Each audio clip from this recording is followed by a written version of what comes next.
Hi everyone, this is Aaron for Zollotech. We're going to review the Nokia Lumia 928. This is the Verizon version of Nokia's flagship and comes in at $99 with a 2-year contract. It's a really nice phone, and they've changed some of the design from the Lumia 920 in that they've kind of squared everything off and made it a little bit lighter and given it a xenon flash. So on the front you can see it has a really nice large display. It's a 4.5-inch display with a pixel density of 334 pixels per inch according to Nokia, with a 768 by 1280 pixel density, so a little bit over 720p. It's an AMOLED display and it's really nice and vibrant, works great in the sunlight, and has great touch responsiveness. We'll talk more about that in a moment. It does have a battery in it that's quite large, but it isn't removable, and it's good for about 16.5 hours of talk time and 25 days of standby. It's a 2,000 milliamp hour battery. To give you an idea, the iPhone 5 is around 1,500, while the Galaxy S4 is about 2,500, so it's in between there someday, but it will easily get you through a day in my findings. It has a Qualcomm Snapdragon S4 Plus processor in it with a dual-core 1.5 GHz and an Adreno 225 GPU and a gig of RAM.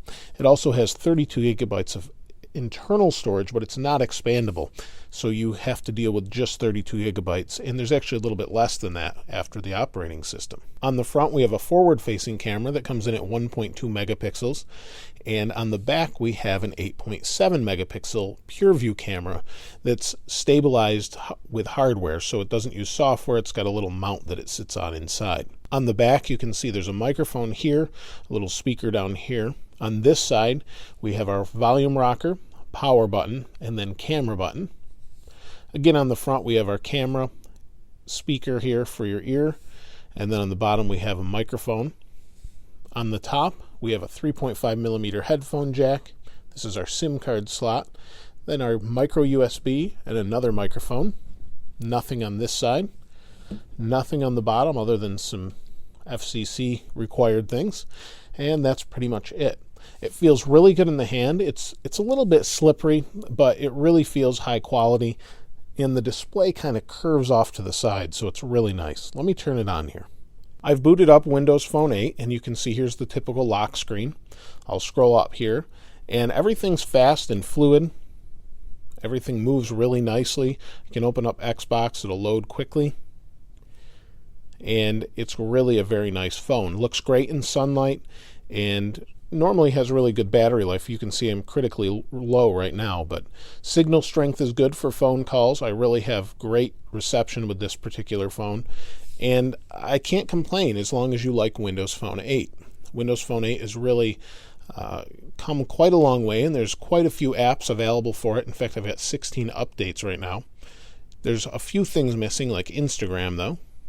So we'll update, and these are all things that pretty much come with the phone. You have Nokia Drive and things like that you get that allow you to have a really great GPS app. So there's not really a whole lot more to talk about other than the camera on this phone, which is the reason that a lot of people do get this phone, is it's really got a nice stabilized camera.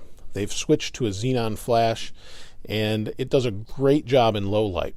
It's still not as great as, say, an iPhone 5's camera overall, but most people, unless they're really into photography, probably won't know the difference. Let me just take a quick picture. You can see there it is. Some of the colors are a little bit saturated, I think, but overall it does a great job for a camera phone and is really steady if you're taking video and things like that. So I definitely could recommend this phone if you really are looking for a Windows Phone device. And if you're not on Verizon, you could always check out the Lumia 920 on AT&T, as they're very, very similar, a little bit different shaped, and you do gain the xenon flash on Verizon. If you have any comments or questions, I'd love to hear what you have to say about this phone. As always, thanks for watching. This is Aaron. I'll see you next time.